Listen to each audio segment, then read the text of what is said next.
जो यहाँ से बीजेपी के नगीना से ओम कुमार जी चुनाव लड़े थे, वो आपके ऊपर बहुत हमलावर है इस समय। आपको कह रहे हैं कि आप बाहरी हैं, आप गुंडागर्दी कर रहे हैं, भगा देंगे आपको, अभी नॉर्थ भगा देंगे। क्या कहना चाहते हैं? वो मेरे सामने ही चुनाव लड़े थे और यहाँ की जनता ने उनकी परफॉर्मेंस के आधार पर उनको पिछली बार जितने वोट मिले थे भारतीय जनता पार्टी प्रत्याशी, उससे भी 50,000 वोट कम दिए। इसका प्रमाण ये है कि उन्होंने जैसे काम किए हैं, जनता उसी तरह का जो है उनको समर्थन दे रही है। और जिस तरह की भाषा का उपयोग कर रहे हैं कि भाई मैं काम नहीं करूंगा, जिसने वोट दिया उसे काम करूँ, लोकतंत्र में इस भाषा को पसंद किया ही नहीं गया। हम तो कह रहे हैं कि जो भारतीय जनता पार्टी कार्यकर्ता भी, अगर उनकी भी कोई समस्या होगी, वो हमारे पास आए।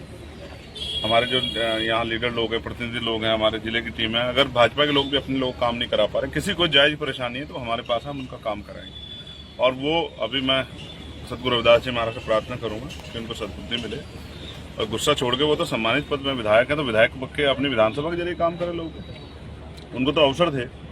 लेकिन मैं फिर समझता हूँ, ठीक है, उनके लिए मैं मंगल कामनाएं करता हूँ, लेकिन मुझे यहाँ की 16.5 लाख जो हमारे यहाँ की जनता है, उस महान जनता की चिंता है।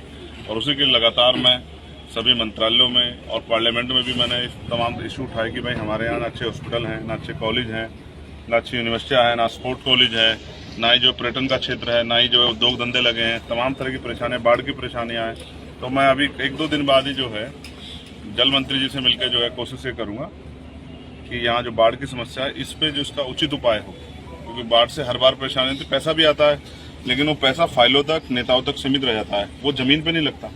और जब जमीन पे जाके लगता तो हर साल बाढ़ की समस्या से लोगों को जूझना पड़ता। अब यहाँ का एमपी वो नहीं जो किसी कमीशन के चक्कर में जो है और वो घर में बैठ जाएगा, या यहाँ का एमपी ऐसा अगर कहीं काम होगा और उसमें लापरवाही बरती जाएगी, तो जो अधिकारी लापरवाही बरतेंगे उनके खिलाफ भी कार्रवाई के लिए वो लड़ेंगे। सांसद जी, आपने कुछ दिन पहले, लगभग 20 दिन पहले एक बयान दिया था नमाज और कामड़ को लेकर। उसी के पलटवार में ओम कुमार ने कहा कि मुसलमानों से इतनी हमदर्दी है चंद्रशेखर को, तो अपने घर में नमाज पढ़वाए।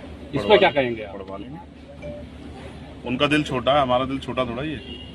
अगर किसी को भी किसी के धर्म को, इबादत को करने में, पूजा प्रार्थना करने में परेशानी आए और हमारे घर की जरूरत पड़े, तो अपने आप को खुशनसीब मानेंगे अगर वो हमारे यहाँ के पढ़ना चाहे या अपनी पूजा पाठ करना चाहे। लेकिन मैं फिर आपसे कह रहा हूँ, भारतीय जनता पार्टी की नीति है, वो हमेशा से कमजोर वर्गों के खिलाफ रहे, स्पेशली मुसलमानों के, दलितों के, पिछड़ों के वो खिलाफ रहे। इसी पॉलिसी ने जो है इस बार उनको सबक सिखाया। आगे जितना बुरा बोलेंगे